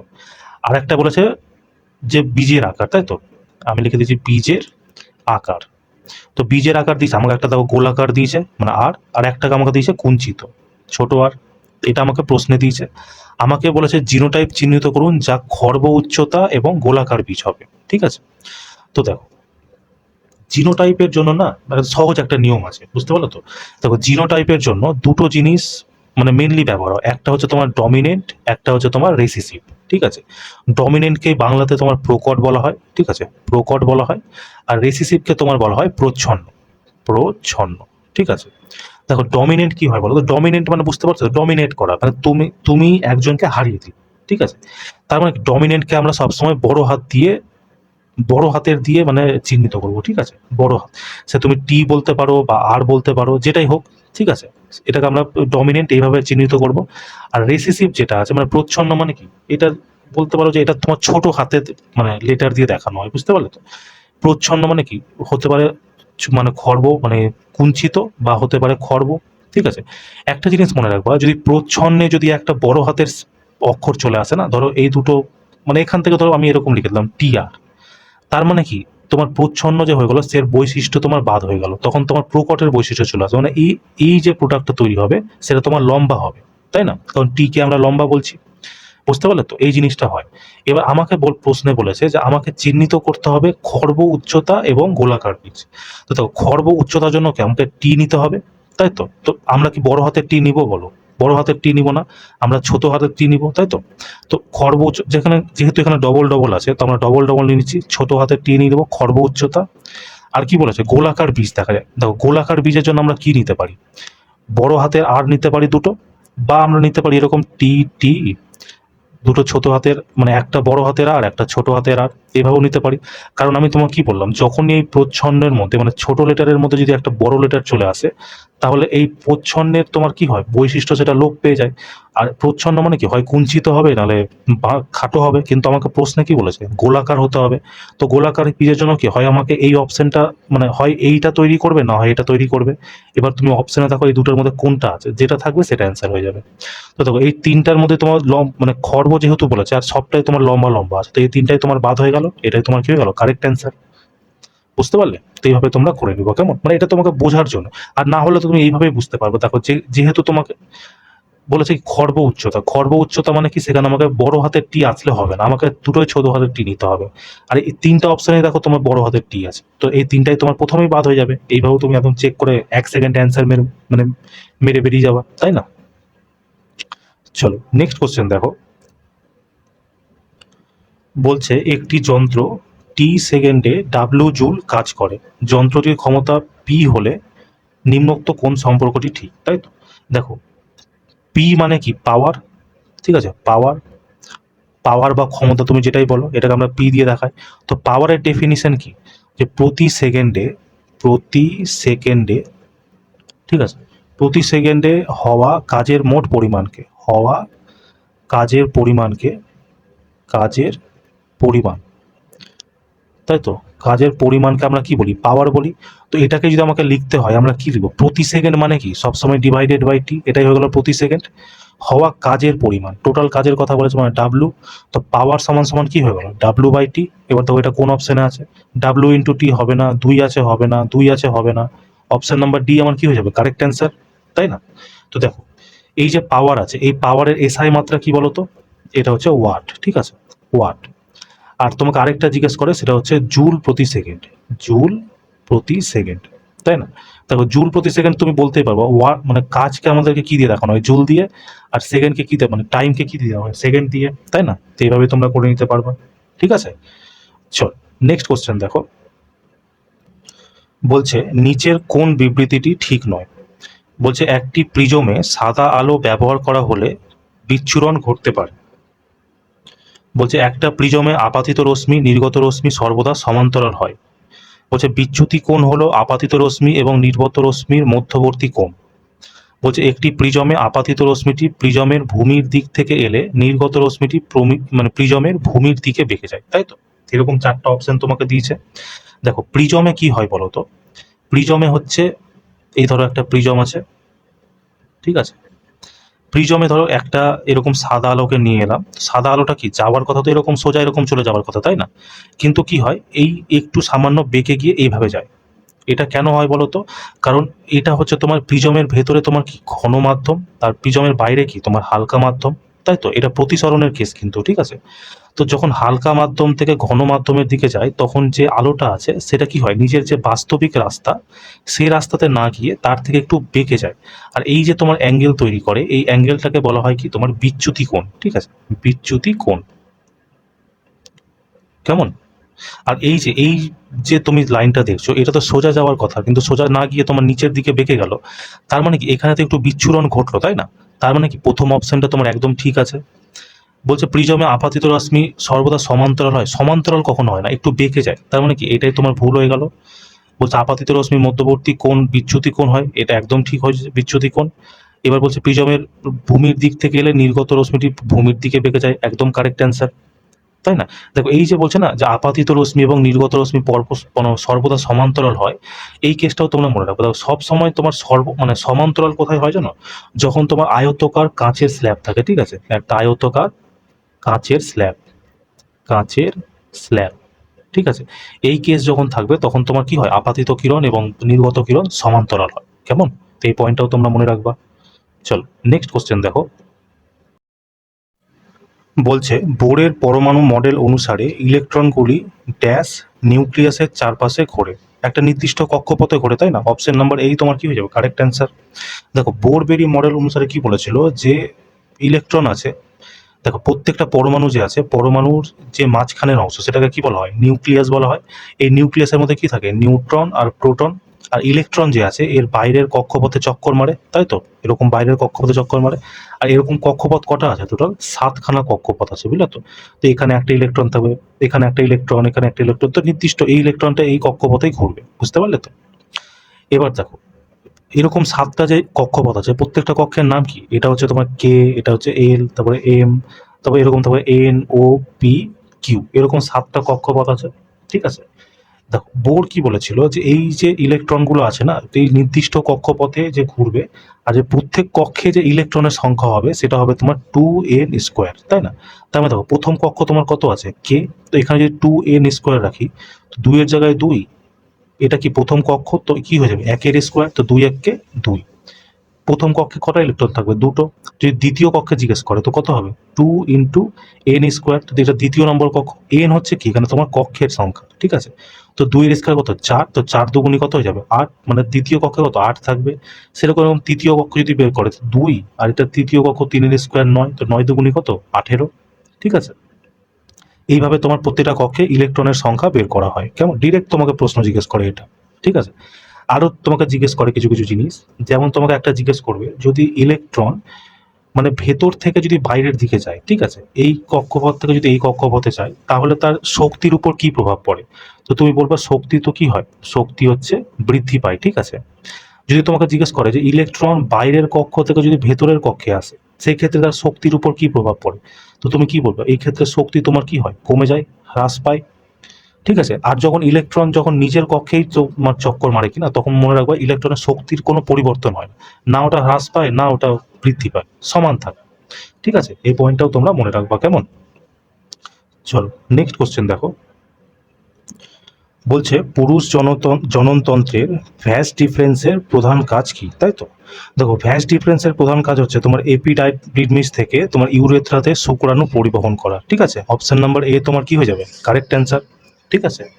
দেখো পুরুষ জননতন্ত্র যে আছে না, পুরুষ জননতন্ত্র থেকে যেই কোশ্চেনগুলো তোমাকে জিজ্ঞেস করে, সবার প্রথমে জিজ্ঞেস করবে পুরুষ জননতন্ত্রের মুখ্য অঙ্গ কি। তো তুমি কি বলবা? টেস্টিস, ঠিক আছে? টেস্টিস, ঠিক আছে? মনে রাখবা এই টেস্টিস দেখতে তোমার ডিম্বাকার হয়, ঠিক আছে? ডিম্বাকার হয়, কেমন? মানে বুঝতে পারছো তো? আর এই টেস্টিসের মেন কাজ কি? মনে রাখবা একটা হচ্ছে তোমার স্পার্ম নির্মাণ, স্পার্মকে কি বলে? বীর্য। একটা হচ্ছে তোমার বীর্যের নির্মাণ করে, প্লাস হচ্ছে যে মেল সেক্স হরমোন পাওয়া যায় না, মেল সেক্স হরমোন, সেটার নাম কি বলো তো? টেস্টোস্টেরন। অনেকবার তোমাকে জিজ্ঞেস করেছে, টেস্টোস্টেরন, ঠিক আছে? এই যে মেল সেক্স হরমোন এইটারই হচ্ছে নির্মাণ করা, ঠিক আছে? মনে রাখবা যখন বাচ্চা যখন মায়ের পেটে থাকে না, অ্যাকচুয়ালি দেখতে কেমন হয় বলো তো? এই হচ্ছে তোমার ভাস্ট ডিফারেন্স, এটা হচ্ছে তোমার, এটার ব্যাপারে তোমাকে পরে বলছি। এই হচ্ছে তোমার টেস্টিস, বুঝতে পারো তো? এই টেস্টিস কি করে যখন মায়ের পেটে থাকে বাচ্চা, তখন এটা তোমার কি থাকে বলতো? বাচ্চাটার পেটের ভেতর মানে ভেতরের দিকে ঢুকে থাকে, ঠিক আছে? ঠিক যখন জন্ম হবে কিনা, জন্মের ঠিক আগে টেস্টিস তোমার বাইরে বেরিয়ে আসে। আর এই টেস্টিস দুটো দেখবা একটা চামড়ার থলির মতো অংশ দিয়ে ঢাকা থাকে, তাই না? ছেলেরা ভালো বুঝতে পারবা। তো এই চামড়ার যে থলিটা আছে না, এটার নাম হচ্ছে তোমার সেক্রোটম, ঠিক আছে? সি সেকেন্ড SCROTUM, সেক্রোটাম, ঠিক আছে? তোমাকে জিজ্ঞেস করে কি এই সেক্রোটামের কাজ কি? তো মনে রাখবা এই সেক্রোটাম হচ্ছে কি করে? স্পার্ম নির্মাণে সাহায্য করে, নির্মাণ করে না কিন্তু, নির্মাণে সাহায্য করে। কিভাবে? এই যে এই বাইরের দিকে যেই চামড়ার থলিটা যেটাতে ঝুলে থাকে না, সেটা হচ্ছে তোমার কি টেম্পারেচার মেনটেন করে। মেইনলি সেক্রোটামের কাজ হচ্ছে তোমার টেম্পারেচার মেনটেন করা, ঠিক আছে? টেম্পারেচার কিভাবে মেনটেন করে? আমাদের শরীরের নর্মাল তাপমাত্রা কত? ওই 37 ডিগ্রির কাছাকাছি, তাই না? তো এই সেক্রোটাম কি করে? শরীরের যা টেম্পারেচার তার থেকে 2 থেকে 3 ডিগ্রি টেম্পারেচার কমিয়ে রাখে। মোটামুটি ধরো এই 34 থেকে 35 ডিগ্রি, ঠিক আছে? এই টেম্পারেচারের মাধ্যমে মানে এই অন্ডকোষকে রাখে, এটাকে অন্ডকোষও বলা হয়, ঠিক আছে? তো এই এই টেম্পারেচারটা কেন হয় জানো? কারণ মনে রাখবা স্পার্ম তৈরির জন্য এই টেম্পারেচারটা দরকার। যদি এর থেকে টেম্পারেচার কমে যায় তাহলেও তোমার স্পার্ম তৈরি হবে না, যদি এই টেম্পারেচার থেকে বেড়ে যায় তাহলেও তোমার কি স্পার্ম তৈরি হবে না, বুঝতে পারলে তো? তো সেক্রোটামের কাজ হচ্ছে তোমার টেম্পারেচার মেনটেন করা। এবার অনেক সময় দেখবা শীতকালের সময় দেখবা এই যে চামড়ার এই থলিটা আছে সেটা সিকুড়ে যায়, তাই না? সিকুড়ে যায় মানে কি শরীরের কাছে চলে আসে। কেন? কারণ মানে শীতকালে ঠান্ডার সময় এবার যদি কুঁচকে থাকে তো গরম ভাবটা থাকবে, মানে টেম্পারেচারটা মেনটেন থাকবে। কিন্তু তুমি দেখবা গরমের সময় এই সেক্রোটামি দেখবা যে হয়তো নিচের দিকে অনেকটা ঝুলে যায়, তাই না? কেন ঝুলে যাচ্ছে? কারণ টেম্পারেচার মেনটেন করতে হচ্ছে তাদেরকে, ঠিক আছে? তো এই পয়েন্টগুলো তোমরা মনে রাখবা। দেখো টেস্টিসের ব্যাপারে তোমাকে যদি বলি না, টেস্টিস তো তোমার দেখতে ডিম্বাকার লাগলেও টেস্টিস অ্যাকচুয়ালি দেখতে এরকম হয়, এরকম আছে তো, এরকম ভেতরে এরকম, মানে বিভিন্ন খণ্ডে বলে তো এরকম বিভক্ত থাকে, ঠিক আছে, এরকম একটা খণ্ডে বিভক্ত, কিন্তু দেখতে তো মানে ডিম্বাকারই লাগছে। এই যে খণ্ডগুলো ভেবে থাকছে না, এইটা একটা খণ্ড, এই একটা খণ্ড হয়ে গেল, এই খণ্ডগুলোকে মনে রাখবা লোব বলা হয়, LOBE, ঠিক আছে। আর এই খণ্ডের মধ্যে দিয়ে একটা পাইপের মতো অংশ থাকে, ঠিক আছে, পাইপের মতো অংশ থাকে, যেটাকে আমরা কি বলি, সেমিনিফেরাস টিউবলস, ঠিক আছে, সেমিনিফেরাস টিউবলস। তোমার যদি কোশ্চেন যদি একটু টাফ করতে হয় না, তাহলে তোমাকে জিজ্ঞেস করবে যে বীর্য কোথায় নির্মাণ হয়, আর সেখানে তোমাকে টেস্টিস অপশনেই দিবে না, তখন তুমি কি অ্যান্সার মারবে, এই সেমিনিফেরাস টিউবলস, ঠিক আছে, সেমিনিফেরাস টিউবলস মনে রাখবা, এ তোমার বীর্যেরও নির্মাণ করে, প্লাস তোমার মানে মেল সেক্স যে হরমোন আছে সেই সেক্স হরমোন মানে টেস্টোস্টেরনও নির্মাণ করে। এই জন্যই সেমিনিফেরাস টিউবলসকে আমি তোমার শর্ট ফর্ম লিখছি, তোমরা লিখে নিও, ঠিক আছে, সেমিনিফেরাস টিউবলস, একে তোমার টেস্টিসের ইউনিট বলা হয়। তো তোমাকে পরীক্ষাতে অনেকবার জিজ্ঞেস করে যে টেস্টিসের ইউনিট কাকে বলা হয়, তো কি বলবো, সেমিনিফেরাস টিউবলস। এবার দেখো এই যে সেমিনিফেরাস টিউবলস আছে না, এই কি বলতো এরকম মানে কি বল গোলাকার এরকম অংশ হয়ে থাকে, গোলাকার অংশ হয়ে এই পুরো টেস্টিসের চার সাইডে এরকম একটা অংশ তৈরি করে, ঠিক আছে, করে সামনের দিকে এগিয়ে যায়, এগিয়ে একটা গাঁঠের মতো অংশ তৈরি করে, ঠিক আছে, এই যে এখানে এগিয়ে যাচ্ছে, এই গাঁঠের মতো অংশ থেকে এখানে একটা নলাকার পাইপ বেরায়, ঠিক আছে, এরকম দুটো থেকেই নলাকার একটা পাইপ বেরায়। এই যে পাইপটা বেরাচ্ছে কিনা, মানে কি বলবো, এই মানে প্রথমে আগে বলে দিই, এই যে গোলাকার যে অংশগুলো দেখছো, মানে গোল গোল ঘুরে চারিদিকে যে কভার করা আছে, এইটাকেই তোমার এপিডিডমিস বলা হয়, ঠিক আছে, যেটাকে কি বলা হয়, এপিডিডমিস। আর মনে রাখবা মানে মানে ছেলেদের ক্ষেত্রে কি হয়, মানে বাথরুম যাওয়ার রাস্তা আর তোমার স্পার্ম যাওয়ার রাস্তা একই রাস্তা আছে, তাই না, দুটো একই রাস্তা দিয়ে বেরায়, ঠিক, এটা তো তোমরা জানো। এবার দেখো এই যে এপিডিডমিস আছে না, এই এপিডিডমিস আগে গিয়ে কি বলে একটা গাঁঠের মতো অংশ তৈরি করে, এই গাঁঠের মতো অংশতে এটা কোথায় থাকে জানো, ইউরেথ্রার ঠিক আগে তৈরি করে, ঠিক আছে, ইউরেথ্রা মানে কি, যেটা দিয়ে মূত্র রাস্তা বলতে পারো, ঠিক আছে, যেটাতে বাথরুম বের হওয়ার যে রাস্তাটা থাকে বাইরের দিকে, সেটাকে আমরা ইউরেথ্রা বলি, তাই না। এই মানে এই ইউরেথ্রা মানে ওপেনিং এর ঠিক আগে এখানে গাঁঠের মতো একটা অংশ তৈরি করে, ঠিক আছে। এই যে গাঁঠের মতো অংশ তৈরি করছে না, এখানে তোমার কি বলবো বিভিন্ন ধরনের জিনিস পাওয়া যায়। একটা তোমার মনে রাখবা প্রথম যে জিনিসটা পাওয়া যায় সেটা হচ্ছে তোমার সেমিনাল ভেসিকল, ঠিক আছে, সেমিনাল ভেসিকল। দ্বিতীয় তোমার পাওয়া যায় প্রোস্টেট গ্ল্যান্ড, ঠিক আছে, প্রোস্টেট গ্ল্যান্ড। ৩ নাম্বার তোমরা মনে রাখবা কপার গ্ল্যান্ড, কপার গ্ল্যান্ড পাওয়া যায়, ঠিক আছে, এটা একটা মনে রাখবা। আর শেষে তোমার ওপেনিং এর আগে তো ইউরেথ্রা পাওয়া যায়, বুঝতে পারছো তো, ইউরেথ্রা পাওয়া যায়। এবার দেখো তোমাকে অনেক সময় জিজ্ঞেস করে যে সেমিনাল ভেসিকল যেটা আছে এটার কাজ কি? ঠিক আছে, তোমাকে স্টেটমেন্ট ওয়াইজ দিয়ে দিবে। তো দেখো মনে রাখবা সেমিনাল ভেসিকল কি করে জানো, এই হচ্ছে মিল্কি লিকুইড তৈরি করে, ঠিক আছে, এই মিল্কি লিকুইড কি করে বলতো, যে স্পার্ম আছে, ধরো এখানে তো তোমার স্পার্ম তৈরি হচ্ছে, তাই না, সেমিনাল ভেসিকলের মাধ্যমে স্পার্ম তৈরি করছে, এই স্পার্মটা তো সামনের দিকে যে এগোতে হবে না, তবেই তো ডিসচার্জ হতে পারবে। তো এই স্পার্মেরই মানে মুভমেন্টের জন্য একটা মিল্কি লিকুইড তৈরি করে সেমিনাল ভেসিকল, যাতে স্পার্ম কি হয়, মুভ করতে পারে মুভমেন্টের জন্য, ঠিক আছে। এবার দেখো প্রোস্টেট গ্ল্যান্ড, প্রোস্টেট গ্ল্যান্ড কি করে জানো, এটা হচ্ছে ধর একদম ঠিক আগের এই জায়গাটায় থাকে, ঠিক আছে, সবকিছু মানে আগে থাকে, এই যে গাঁটটা দেখছো না, এই গাঁঠের মধ্যেই থাকে আগের দিকে। এই প্রোস্টেট গ্ল্যান্ড কি করে মনে রাখবে, এই হচ্ছে অ্যালকালাইন লিকুইড তৈরি করে। অ্যালকালাইন লিকুইড মানে কি, ক্ষারীয় তরল বলতে পারো। এই অ্যালকালাইন লিকুইড কি করে জানো, এই যে যেই মানে নলটা দিয়ে যে স্পার্ম বেরাবে, ঠিক আছে, সেই নলটা যাতে অ্যাসিডিক না হয়ে যায়, ঠিক আছে, অ্যাসিডিক হয়ে গেল প্রবলেম, অ্যাসিডিক না হয় সেই জন্য এই প্রোস্টেট গ্ল্যান্ড হচ্ছে এই নলের মধ্যে অ্যালকালাইন লিকুইড ডিসচার্জ করে, যাতে এই মানে নলটা তোমার ক্ষারীয় হয়ে থাকতে পারে, যাতে স্পার্মের কোনো রকম অসুবিধা না হয়, ঠিক আছে। এবার দেখো এই ধরো স্পার্ম বা এই মূত্র যেটা বলো ওপেনিং এর আগে, মানে এই গাঁঠের এখানেও তো ওপেনিং হবে না, ওপেনিং এর আগে এই ওপেনিং এর দুই পাশে, কালার চেঞ্জ করে দিই, দেখো এই যে ওপেনিং আছে না, এই ওপেনিং এর দুই পাশে কপার গ্ল্যান্ড বলে একটা গ্ল্যান্ডের নির্মাণ করে, ঠিক আছে।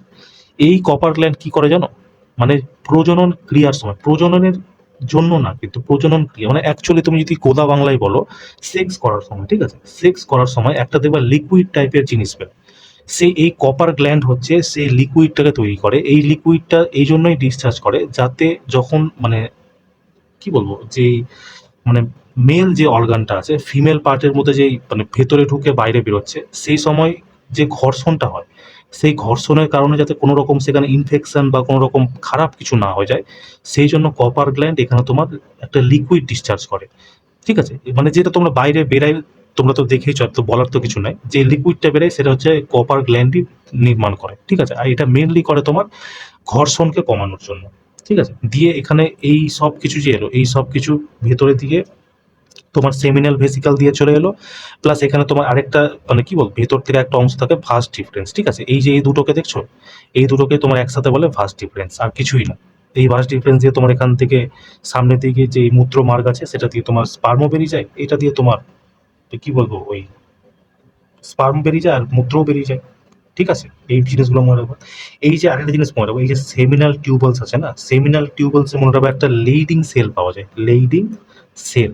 মনে রাখবো এই লেইডিং সেলই মেনলি তোমার কিন্তু মেল সেক্স হরমোনের নির্মাণ করে। মানে দেখছো তো কোশ্চেনের ভিতর কোশ্চেন, যে তোমাকে যে একটু ডিফিকাল্ট জিজ্ঞেস করে কিনা এগুলো জিজ্ঞেস করবে, আর এগুলো অলরেডি জিজ্ঞেস করে নিয়েছে, এমন না যে আমি তোমাকে এমনিই বলি, সব কোশ্চেন এখানে তোমাকে জিজ্ঞেস করেছে, বুঝতে পারো তো। লেইডিং সেলের কাজ কি, ডিরেক্ট কোশ্চেন দিবে। অপশনে থাকবে বীর্য নির্মাণ করা, মেল সেক্স হরমোন নির্মাণ করা, তারপর তোমার মিল্কি লিকুইড নির্মাণ করা, তারপর অ্যালকালাইন লিকুইড নির্মাণ করা। তোমার সঠিক অ্যান্সার কি বলবা? মেল সেক্স হরমোন নির্মাণ করে। ঠিক আছে, তো এই পয়েন্টগুলো তোমরা মনে রাখবা, কেমন? চলো নেক্সট কোশ্চেন দেখো। বলছে 20 নিউটনের একটি সামগ্রিক অনুভূমিক বল প্রাথমিকভাবে স্থির অবস্থায় থাকা একটি 4 কেজি ব্লকের উপর 5 সেকেন্ডের জন্য কাজ করে, ওই ব্লকের চূড়ান্ত দ্রুতি কত হবে? চূড়ান্ত দ্রুতি মানে কি, ভি এর কথা আমাকে বলেছে, তাই তো। দেখো এখানে আমার কি কি দেওয়া আছে, একটা আমাকে টাইম দেওয়া আছে, আর আমার কি দেওয়া আছে, বলছে প্রাথমিকভাবে স্থির অবস্থায়, মানে ইউ আমাকে দেওয়া আছে। যদি স্থির অবস্থা থেকে শুরু হয় তো প্রাথমিক বেগ কি হয়, 0 হয়ে যায়। টাইম আমাকে দিয়ে দিয়েছে 5 সেকেন্ড। আমাকে জিজ্ঞেস করেছে তোমার কি ব্লকের চূড়ান্ত বেগ, তাই তো। তো গতির সমীকরণ আমরা কি কি জানি, 3টা সমীকরণ। প্রথম সমীকরণ কি, ভি সমান সমান ইউ প্লাস এটি, তাই তো। এটা কখন হয়, যখন তুমি মানে অনুভূমিকভাবে চলছো, ঠিক আছে। আর যখন তুমি উপরের দিকে যাবা তো এর জায়গায় তোমাকে জি নিয়ে নিতে হবে, আর কিছুই না, বুঝতে পারলে তো। তো এটা তোমার কি গতির প্রথম সমীকরণ। দ্বিতীয় সমীকরণ কি হয়, এস সমান সমান ইউটি প্লাস হাফ এ টি স্কোয়ার। আর 3 নম্বর সমীকরণ কি হয়, ভি স্কোয়ার সমান সমান ইউ স্কোয়ার প্লাস 2 AS। এবার দেখো এখানে আমাকে ভি আছে, টি আছে, ইউ আছে। তো দেখো এস, আমার এই এস এর দরকারই নাই, তার মানে এই দুটো অপশন আমার মানে এই সমীকরণ কাজেই লাগবে না, এই সমীকরণ দিয়ে আমার কাজ হয়ে যাবে। তো দেখো ইউ আছে, টি আছে, ভি আছে, সবার প্রথমে আমাকে এ বার করতে হবে, তাই তো। তো দেখো একটা জিনিস আমাকে প্রশ্নে দিয়ে দিয়েছে যে 20 নিউটন বল আছে, তাই না। তো নিউটন যেটা আছে, তো বলের এস মানে ফর্মুলা কি, বলকে আমরা এফ দিয়ে দেখাই, এফ সমান সমান এম এ, তাই তো। তো দেখো বল আমাকে দিয়ে দিয়েছে 20 নিউটন, এম মানে কি মাস, মাস আমাকে দিয়ে দিয়েছে দেখো 4 কেজি, তো এখানে 4 লিখে দাও, ইন্টু এ আমাকে বার করতে হবে, তো 4 দিয়ে যদি আমি এটা কেটে দিই কত 5 হয়ে যাবে। তো এ এর মান আমি পেয়ে গেলাম 5। তো ব্যাস, এটা তুমি মান রেখে দাও। চূড়ান্ত বেগ আমাকে বার করতে বলেছে, ভি সমান সমান ইউ হচ্ছে আমার 0 প্লাস এ হচ্ছে আমার 5, আর টি হচ্ছে আমাকে দিয়েছে 5। তো 5 5 কত 25। তো 25 মিটার প্রতি সেকেন্ড কি হয়ে যাবে আমার correct answer, option number D. ঠিক আছে, চলো নেক্সট কোশ্চেন দেখো। বলছে সুষম গতি সম্পর্কে নিম্নোক্ত কোন বিবৃতিটি ভুল? দেখো এখানে তোমার টোটাল সুষম গতির মানে ব্যাখ্যায় দেওয়া আছে, বলো তো। সুষম গতি কাকে বলে, যখন কোনো বস্তু সমান সময়ের ব্যবহারে সমান দূরত্ব অতিক্রম করে তাকে আমরা কি সুষম গতি বলি, তাই তো। এবার দেখো সুষম গতিতে তোমার কি হয়, বেগ অপরিবর্তিত থাকে, তাই না। বেগ অপরিবর্তিত থাকার কথার অর্থ কি, ত্বরণ তোমার শূন্য হয়, তার মানে এই তিনটাই তো তোমার মানে সুষম গতিরই ডেফিনেশন, তাই না। তার মানে এই তিনটাই তোমার ঠিক আছে। তো ভুল তোমার কি হয়ে গেল, সময়ের সঙ্গে দ্রুতির ক্রমাগত পরিবর্তন। এটা তোমার কি হয়ে যায় মানে মানে এটাকে এটাকে কি বলা হয়, ইউনিফর্ম মোশন, তাই না। আর ওই আরেকটা কি বলো, অসুষম গতি বলতে পারো, ইংরেজিটা এখন মনে পড়ছে না আমার। তো তোমরা বুঝতে পেরেছো কিনা কোনটা, এটা হচ্ছে তোমার ওই সেকেন্ড অপশনের ব্যাপারটা, ঠিক আছে। চলো নেক্সট কোশ্চেন দেখো। বলছে 16 নম্বর প্রশ্ন আর কি। একটি পরমাণুতে 11টি প্রোটন, 11টি ইলেকট্রন এবং 12টি 11টি ইলেকট্রন এবং 12টি নিউট্রন থাকে, ওই পরমাণুর ভর সংখ্যা কত? ভর সংখ্যার ফর্মুলা কি হয়, প্রোটন প্লাস নিউট্রন, তাই তো। তো প্রোটন আমার কত দিয়েছে 11, আর নিউট্রন কত দিয়েছে 12। তো 11 আর 12 কত হচ্ছে 23। তার মানে ভর সংখ্যা কত হবে, অপশন নাম্বার বি। আর 23 কার ভর সংখ্যা হয় বলো তো, এটা হয় তোমার সোডিয়াম, তাই না, Na। আর সোডিয়ামের পরমাণু সংখ্যা কত হয় 11। সোডিয়ামে যদি তোমাকে জিজ্ঞেস করে মনে রাখবে এটাকে চাকু দিয়ে কাটা যায়, তাই না, চাকু দিয়ে কাটা যায়। ঠিক আছে, চলো নেক্সট কোশ্চেন দেখো। বলছে কোষে লাইসোজোমের কাজ কি? দেখো এই কোশ্চেনটা তুমি অপশন ছেড়েই বার করে দিতে পারবে। উপাদান পরিবহন কে করে, এন্ডোপ্লাজমিক রেটিকুলাম আর প্লাস হচ্ছে তোমার কি গলগি বডি, তাই না, গলগি বডি করে। তারপর দেখো প্রোটিন সংরক্ষণ কে করে, এটা তোমার করে রাইবোজোম, ঠিক আছে, রাইবোজোম, কেমন। আর দেখো এটিপি উৎপাদন কে করে, এটা তোমার করে মাইটোকন্ড্রিয়া, তাই তো, শর্ট ফর্ম হচ্ছে মাইটো। তো এই তিনটা যদি তোমার বেরিয়ে যায় তো বাকি থাকলো কি, অপশন নাম্বার বি, কোষে প্রবিষ্ট বহিরাগত বস্তুকে পরিপাক করা, ঠিক আছে, অপশন নাম্বার বি তোমার কি হয়ে যাবে কারেক্ট অ্যান্সার। দেখো লাইসোজোমের ব্যাপারে যদি তোমাকে আমি বলি কি না, মনে রাখবা লাইসোজোমকে মনে রাখবা কোষের পাচন তন্ত্র বলা হয়, ঠিক আছে, পাচন তন্ত্র, মানে ঝাড়ুদারও বলা হয়, ঠিক আছে। অনেক সময় তোমাকে জিজ্ঞেস করবে কোষের ঝাড়ুদার কে, তো তুমি কি বলবা, ঝাড়ুদার।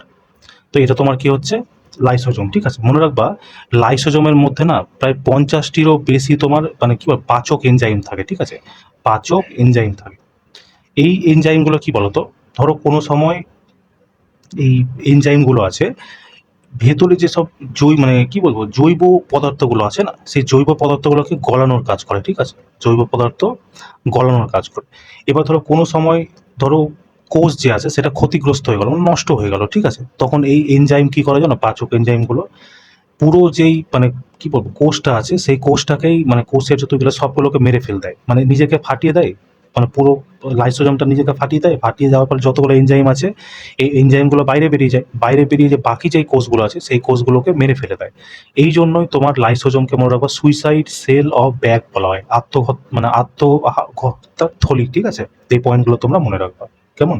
আর যদি তোমরা জিজ্ঞেস করে লাইসোজোমের খোঁজ কে করেছিল, তো মনে রাখবা ডে ডুবে, ঠিক আছে, ডে ডুবে, ঠিক আছে, ডুবে, ঠিক আছে। আচ্ছা এন্ডোপ্লাজমিক রেটিকুলামে যদি জিজ্ঞেস করে তো মনে রাখবা এর খোঁজ করেছিল পর্টার, পর্টার, ঠিক আছে। আর যদি তোমার গলগি বডি জিজ্ঞেস করে তো মনে রাখবা ক্যামিলো গলগি, ঠিক আছে, ক্যামিলো গলগি, গলগি, কেমন। দেখো মাইটোকন্ড্রিয়া যদি জিজ্ঞেস করে না, মাইটোকন্ড্রিয়াকে তোমরা প্রত্যেকে জানো কি বলা হয়, পাওয়ার হাউস অফ সেল বলা হয়। মাইটোকন্ড্রিয়ার ব্যাপারে তিনজনের মানে ব্যাখ্যা তোমাকে দেওয়া আছে। একটা তোমাকে জিজ্ঞেস করো মাইটোকন্ড্রিয়ার খোঁজ কে করেছিল, ঠিক আছে, তো মনে রাখবা মাইটোকন্ড্রিয়ার খোঁজ করেছিল তোমার হচ্ছে কালিকর নামের একজন বিজ্ঞানী ছিল, ঠিক আছে, কালিকর, ঠিক আছে।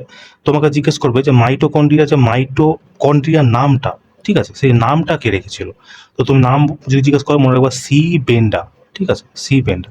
অনেক সময় তোমাকে জিজ্ঞেস করে যে এই মাইটোকন্ড্রিয়াকে না বায়োব্লাস্ট বলে একজন আখ্যায়িত করেছিল, ঠিক আছে, বায়োব্লাস্ট, বায়োব্লাস্ট, ঠিক আছে। যদি জিজ্ঞেস করে মাইটোকন্ড্রিয়াকে বায়োব্লাস্ট বলে কে আখ্যায়িত করেছে, মনে রাখবা আল্টম্যান, ALTMAN, আল্টম্যান, ঠিক আছে। এই পয়েন্টটাও তোমরা মনে রাখবা। আচ্ছা রাইবোজোমের যদি খোঁজ জিজ্ঞেস করে মনে রাখবা প্যালাডে, ঠিক আছে, প্যালাডে। রাইবোজোম দুই প্রকারের হয় প্রত্যেকেই জানো, একটা হচ্ছে 70S, একটা হচ্ছে 80S, তাই তো। 70S কাদের জন্য, যারা হচ্ছে প্রোক্যারিওটিক জীব, ঠিক আছে, প্রোক্যারিওটিক জীবের জন্য।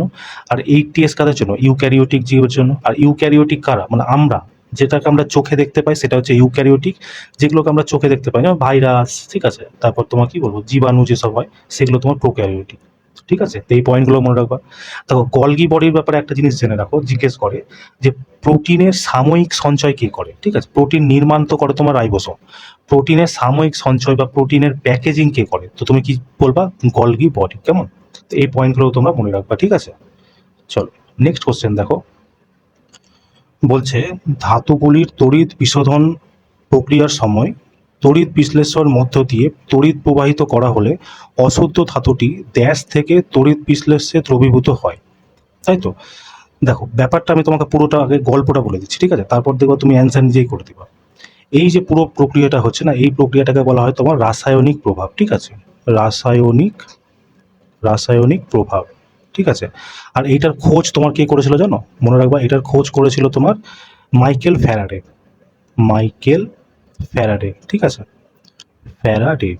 আর এই রাসায়নিক প্রভাবের মধ্যে তোমার মানে প্রভাবের মাধ্যমে তোমার কি হয় জানো, মেইনলি তোমার হয় ধরো ইলেকট্রোপ্লেটিং, ঠিক আছে, তারপর মেটাল এক্সট্রাকশন এইসব হয়, প্রিন্টিং এইসব কিছু হয়।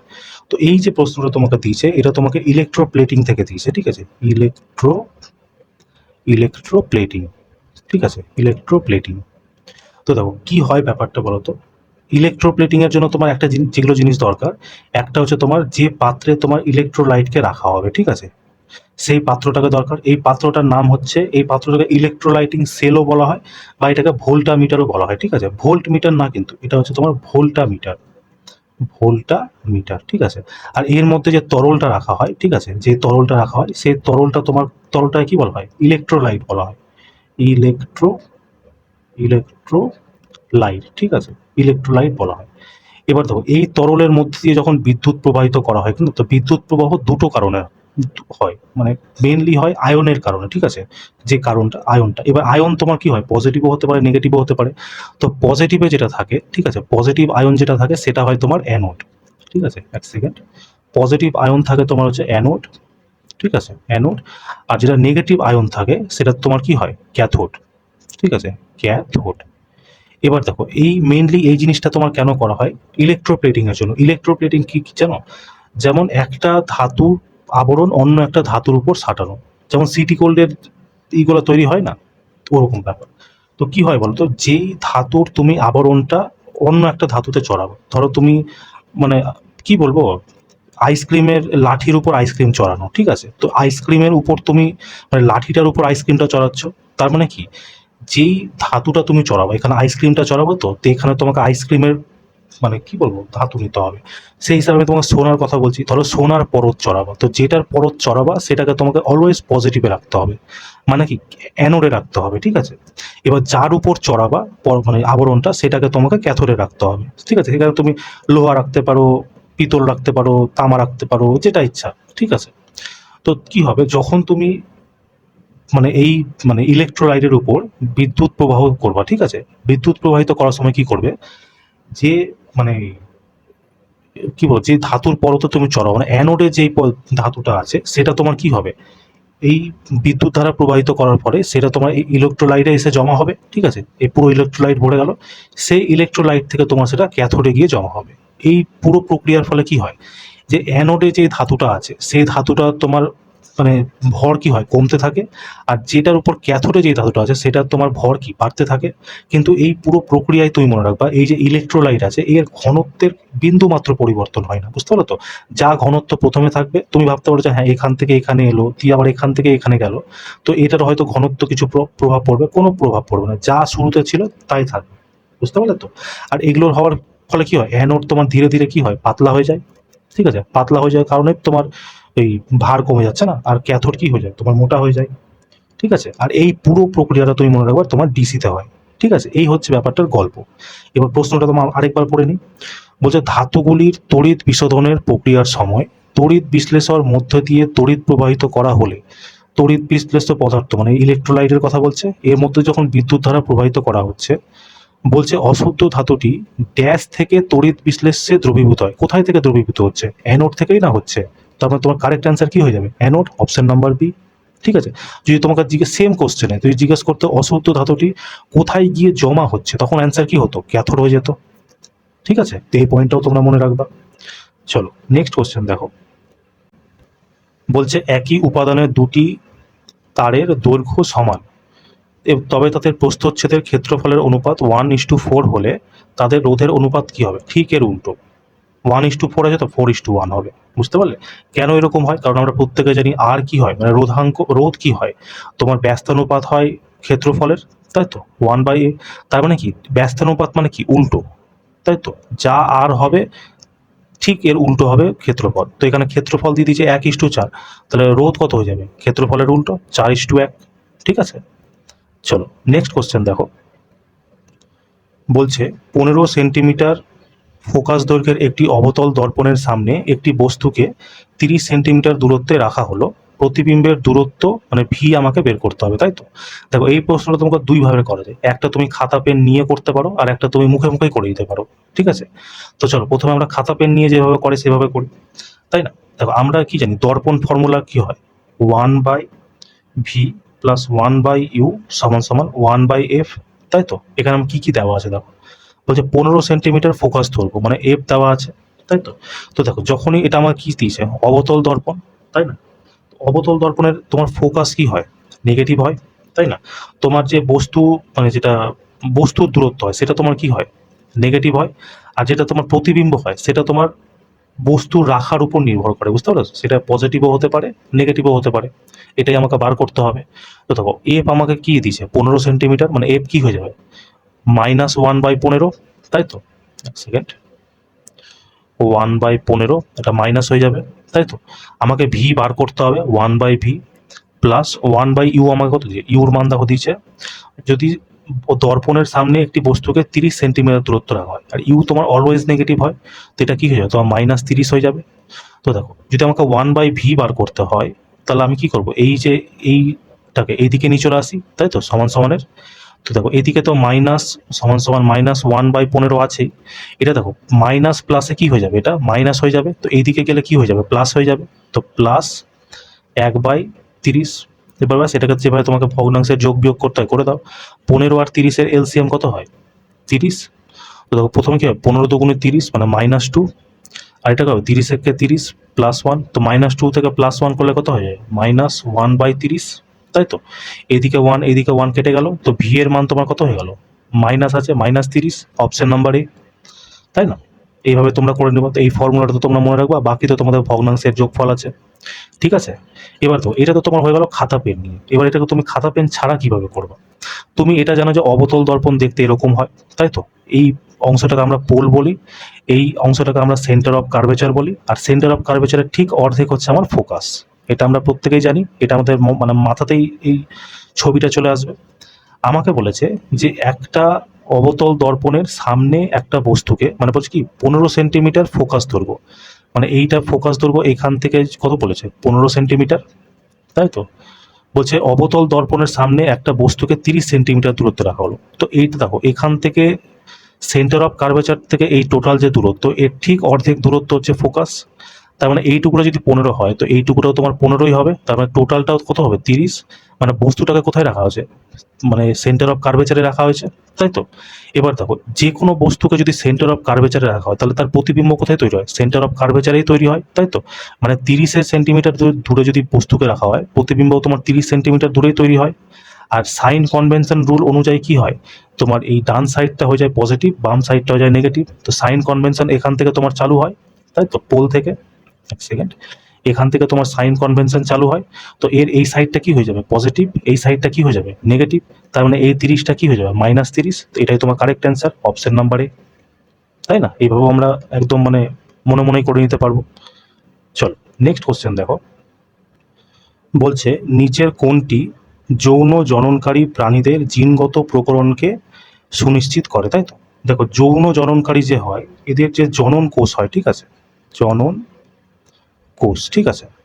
যৌন জননকারী প্রাণীদের যে জনন কোষ হয় দুই ভাগে বিভক্ত থাকে, একটা হয়ে যায় তোমার মেল সেক্স, ঠিক আছে, একটা হয়ে যায় তোমার মেল সেক্স, একটা হয়ে যায় তোমার ফিমেল সেক্স হরমোন, ঠিক আছে, ফিমেল সেক্স মানে সেক্স সেল বলতে পারো, male sex cell, female sex cell. এবার দেখো যে মেল সেক্স আছে এটাকে আমরা কি বলি, স্পার্ম বলি, তাই তো, SPERM, স্পার্ম বলি। আর যেটা ফিমেল সেক্স সেল আছে সেটাকে আমরা কি বলি, ওভাম বলি, তাই তো, ওভাম বলি। এবার দেখো এই যে যখন স্পার্ম আর এই ওভাম যখন দুজন একসাথে এসে মিলবে, তখনই না তোমার, যেখানে যদি ফার্টিলাইজ বা যেটাই তুমি বলো, যখন এখানে ফার্টিলাইজ হবে, ফার্টিলাইজ হয়ে যাওয়ার পরে না একটা তোমার জাইগোটের নির্মাণ করবে, জাইগোট, ঠিক আছে, জাইগোটের নির্মাণ করবে। এই জাইগোট তোমার আস্তে আস্তে কি ভ্রূণের নির্মাণ করবে, তাই তো, ভ্রূণের নির্মাণ করবে। তারপরে ভ্রূণ তোমার কি হয়ে যাবে, বাচ্চা হয়ে যাবে, ঠিক আছে, তারপর বাচ্চা হয়ে যাওয়ার পর সেটা বয়স্ক হবে, বয়স্কর পর মৃত্যু হয়ে যাবে, এই সিস্টেমে চলে, তাই তো। এবার তো এখান থেকে পরীক্ষাতে প্রশ্ন কি আছে, এটা তো তোমার নর্মাল থিওরি হয়ে গেল। প্রশ্ন তোমাকে জিজ্ঞেস করবে যে এই যে জনন কোষের যে গ্যামেট আছে, গ্যামেট কোনটাকে বলে, তো গ্যামেট কি হলো, দেখো এই যে মেল সেক্স সেল আর ফিমেল সেক্স সেল, এই দুটোকে গ্যামেট বলা হয়, ঠিক আছে। এক সেকেন্ড, এই দুটোকেই বলা হয় গ্যামেট। তার মানে গ্যামেট কয় প্রকার যদি জিজ্ঞাসা করে কি বলবা, দুই প্রকার, একটা ফিমেল আর একটা মেল।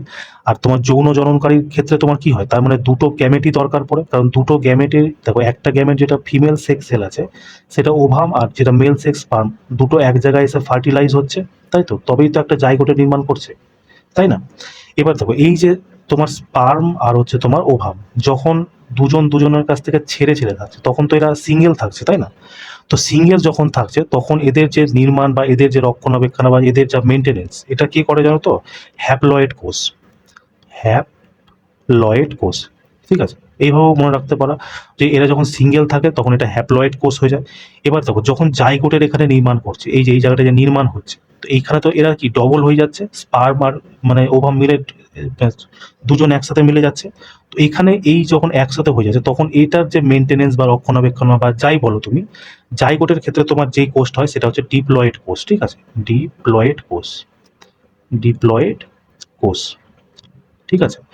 আরেকটা জিনিস মনে রাখবা, এই যে গ্যামেট তৈরি হচ্ছে না, এই যে gamete, mail sex hormone female sex hormone, মানে সরি মেল সেক্স সেল আর ফিমেল সেক্স সেল, এটা তোমার মনে রাখবো অর্ধসূত্রী বিভাজনের মাধ্যমে হয়। এটাকে ইংরেজিতে বলা হয় মিওসিস, ঠিক আছে, মিওসিস, মিওসিস, ঠিক আছে, মিওসিসের মাধ্যমে এটা হয়। আর এই যে এত কিছু করার পর এইখানে যখন ফার্টিলাইজ হচ্ছে না, এই ফার্টিলাইজ হয়ে যাওয়ার পর যে মানে কি বলবো, মানে এই ফার্টিলাইজ যে হচ্ছে, যে বিভাজনটা হচ্ছে, এই বিভাজনটা তুমি মনে রাখবা, এটা হচ্ছে তোমার মাইটোসিস, ঠিক আছে, এটা মিওসিস, এটা হচ্ছে তোমার মাইটোসিস, মাইটো মাইটোসিস, মাইটোসিস বিভাজনের কারণে এই জাইগোটের নির্মাণ হয়, ঠিক আছে, এই জিনিসগুলো মনে রাখবা। এবার দেখো প্রশ্ন আমাকে জিজ্ঞেস করেছে যে যৌন জননকারী প্রাণীদের জিনগত প্রকরণের সুনিশ্চিত যেটা করে, কি করে, বলছে কেবল একজন জনিতুর জড়িত থাকা। দেখো একটা মেল সেক্স সেল আছে, একটা ফিমেল সেক্স আছে, তো একজন তো জড়িত থাকছে না, দুজন জড়িত থাকছে, এটা তোমার অ্যান্সার হবে না। বলছে শরীরের অভ্যন্তরে নিষেকের গঠন। দেখো শরীরের অভ্যন্তরে নিষেকের গঠন কি হচ্ছে, যখন এরা আলাদা আলাদা থাকছে। নিষেক কখন হচ্ছে, মানে নিষেক কথার অর্থ কি, ফার্টিলাইজ হওয়া। ফার্টিলাইজ কখন হচ্ছে, যখন এরা একসাথে মিলে যাচ্ছে তখন ফার্টিলাইজ হচ্ছে। তার মানে কি এই স্টেটমেন্টটাও তোমার ভুল দেওয়া আছে। বলছে মাইটোসিসের মাধ্যমে গ্যামেট গঠন, মাইটোসিসের মাধ্যমে তোমার জাইগোটের নির্মাণ হয়, তাই না। গ্যামেট নির্মাণ তোমার কিস হয়, মিওসিস নির্মাণ হয়, মিওসিস বিভাজনের কারণে হয়। তার মানে কি এটাও তোমার ভুল দেওয়া আছে। বলছে উভয় জনিতুর কাছ থেকে অপত্যদের জিনক, এটা তোমাদের কারেক্ট অ্যান্সার। উভয় দুজনের কাছ থেকেই নেওয়া হয়েছে, নিয়ে তোমার ফার্টিলাইজ হয়েছে, তাই না। তো দেখো এই কোশ্চেনটা যেহেতু যৌন জননকারীদের তোমার কখনো সিঙ্গেল প্যারেন্ট হতে পারে না, ডবল প্যারেন্ট হবে। তোমার এই যৌন জননকারী কি, এটা তোমার ইউক্যারিওটিক মানে প্রজনন ক্ষমতা।